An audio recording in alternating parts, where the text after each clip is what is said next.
So here you are, and here we are, and here you are, and here your inner beings are. And all you have to do is get a sense of this vibrational relativity and then make a decision that nothing is more important to you than that you feel good.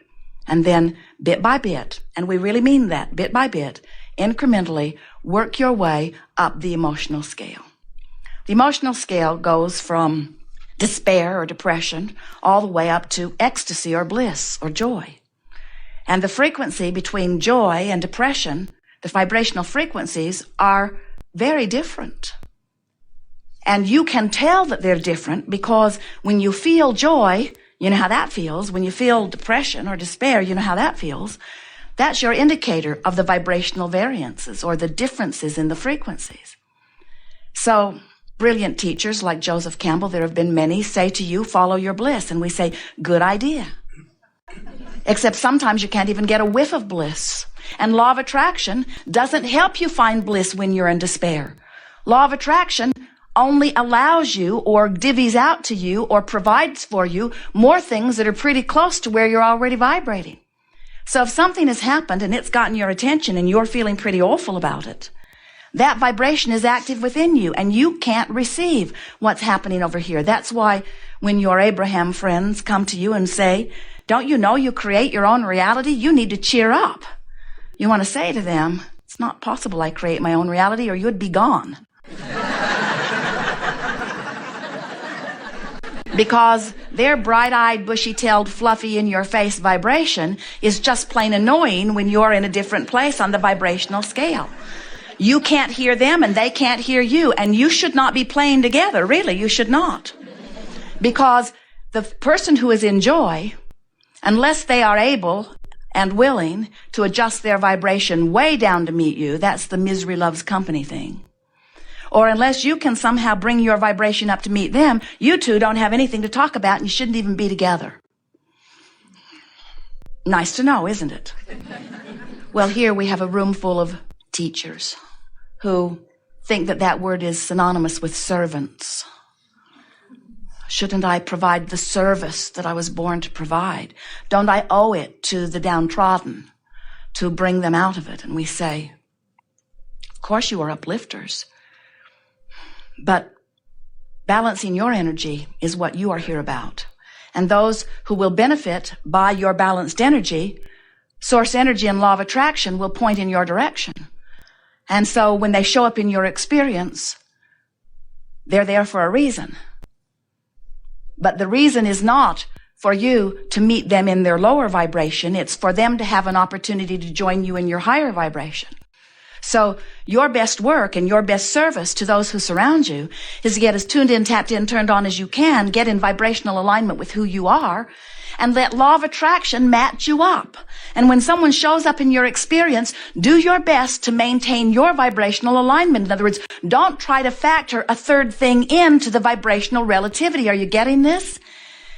Because there are only two factors that you can synthesize or adjust or massage or understand. And when you try to factor in what somebody else is living, now you're attempting the impossible.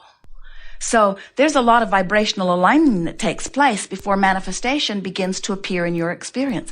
And that's a very good thing. That provides you this wonderful buffer of time where you can get into alignment. But what that means is right now, we really want you to hear this. Right now, in the way you feel and the attitude, the mood, right now, the way you feel is your indicator of exactly what manifestations you are moving toward. Now, there's a lot of them out there. Some you really like when they get here. Some of them you're not going to like so much when they get here. You're creating all of them. And the way you feel is your indicator of what you're closing the gap on. In other words, there are people who right now are sick, who have cleaned up their vibration, who are moving away from sickness to wellness. And even though the manifestation of the wellness is not apparent yet, because 99% of the vibration is in place before it is apparent, they're moving in the right direction. And they know it because their emotions are saying to them things like joy and love and appreciation. In other words, they're feeling good. But there could be a person with no physical evidence of illness in their body, moving swiftly or actively toward a manifestation of an illness, and they don't know it yet. They're on the path toward illness. They don't know it unless they know that anger, fear, depression are indicators of the direction that they are moving. So people say the oddest thing, odd to us anyway, they say, it just came out of nowhere. And we say, no, it didn't. It didn't come out of nowhere. You practiced the vibration of it hard and long. This is a wonderful buffer of time you've got going here, where you have to solidify a vibration pretty well. Then people say, well, then why are children born with deficiencies? And we say, well, first of all, you don't know that it wasn't their intention, and you cannot compare what you are wanting with what anyone else is creating. But we know that's a hard one to swallow. Why would anyone want something that I don't want? We say, it's a diverse universe. You didn't come here to be the same. You came here in your differences to provide a well-stocked kitchen to allow others and yourselves opportunities to define and decide what you want. You did not say, I will come forth into the physical and I will take all the ideas that exist and whittle them down to a few good ideas. You said, I'll come forth into a diverse environment and we will expand the ideas still further. You say, I think that ingredient should be removed from the kitchen because I don't want it in my pie. And we say, then don't put it in your pie. And you say, but it shouldn't be in the kitchen because it might get in my pie. We say, it won't get in your pie if you don't put it in your pie. You say, somebody else might put it in my pie. We say, nobody else has access to your pie. Then you say, well, then how did those things I don't want in my pie get in my pie? We say, because you were focused upon other people putting things you didn't want in your pie in their pie, and you put it in your pie. Oh, you mean just giving my attention to something puts it in my pie? Now you're cooking. Now you're getting the sense of how you're making your pie. You do not need to remove things you do not want from this environment in order to live joyfully, but we certainly understand how it is that you feel that you need to, because if you are among the millions of people on the planet who still don't get it that you are vibrational in nature and that law of attraction is bringing things to you that match your vibration, we know that when you look at a circumstance that pleases you, you would like to promote more of that, and when you look at a circumstance that doesn't please you, you would like to stop that. But we want you to understand that in this vibrational-based universe, there is no such thing as exclusion. So when you say no to that thing that you do not want, you're actually putting it in your pie.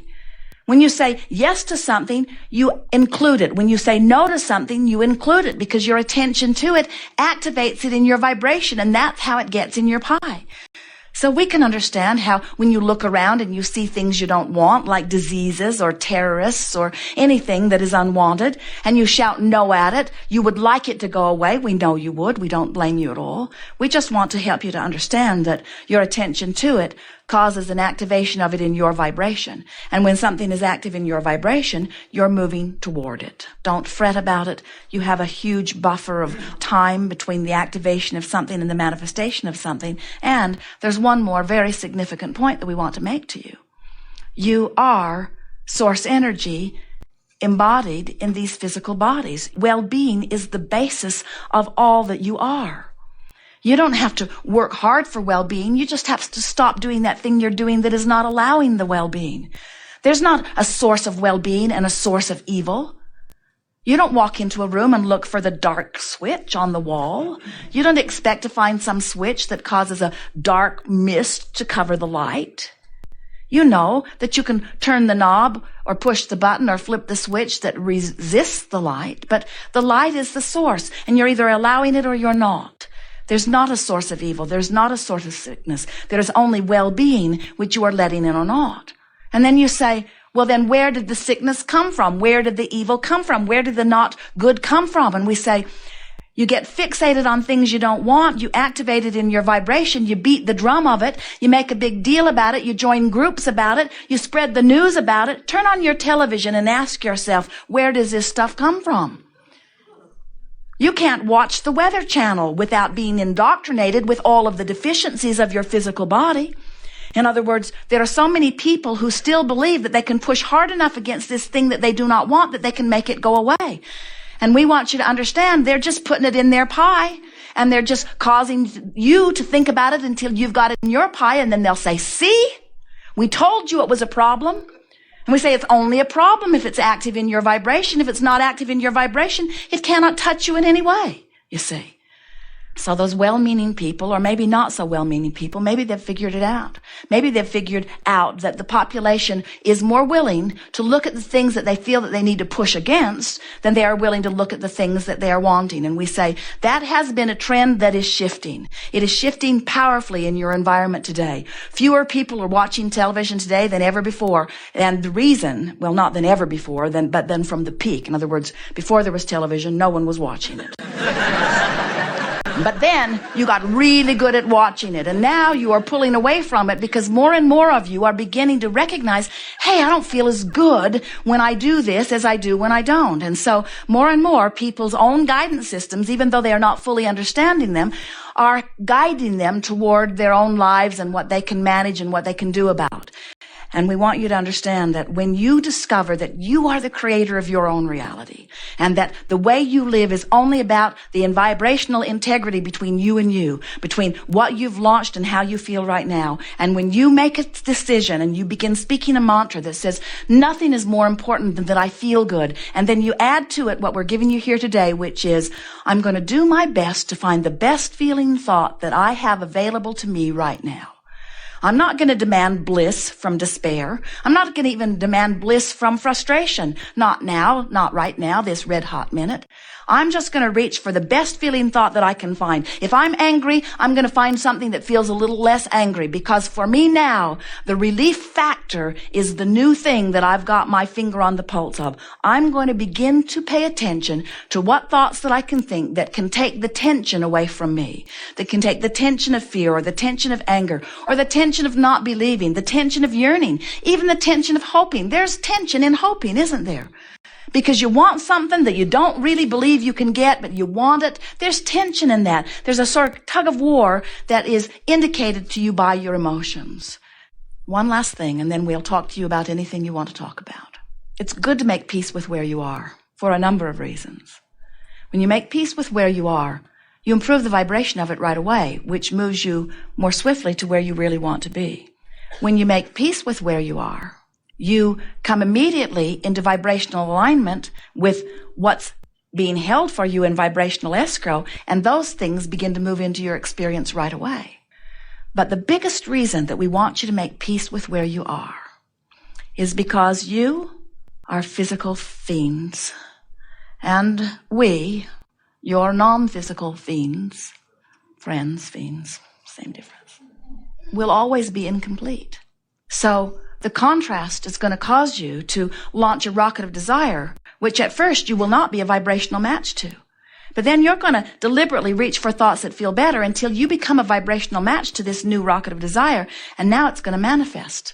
And now you're going to be standing on a new platform with a new set of contrasting experiences, which is going to launch another rocket of desire, which at first you're not going to be a match to. But you're going to work your way up the emotional scale until you become a vibrational match to it, and then it's going to manifest. And now you're going to be standing on a new platform, which will give birth to another rocket of desire. Decide today that you're going to do your best to make peace with where you are, which means talk about all of the reasons that is as good as it is. Play it up. In other words, talk about the benefits of where you are rather than the detriments. Look for the positive aspects of where you are rather than the negative aspects of where you are. Look for the reasons of where you are that feel good rather than the reasons of where you are that feel bad. And as you begin to develop that habit, then you will begin to be this breather of life where almost as soon as you want something, it manifests, and you want something, it manifests, and you want something. Oh, we have to give this to you. It's right out here on the leading edge, and some of you are ready to hear it. So we're going to spill it right now. You know, as you are exploring this contrast and you launch this rocket of desire, and Source immediately rides that rocket, hear it, you have no choice but to get up to speed with it, or there will be a separation between you and you. You want this contrast that produces the new desire, and then you want to get up to speed with the new desire. And on and on and on it goes eternally. And when you make peace with where you are, every moment of it is joyful. And until you make peace with where you are, every moment of it is uncomfortable. Because alignment is comfort, and misalignment is discomfort.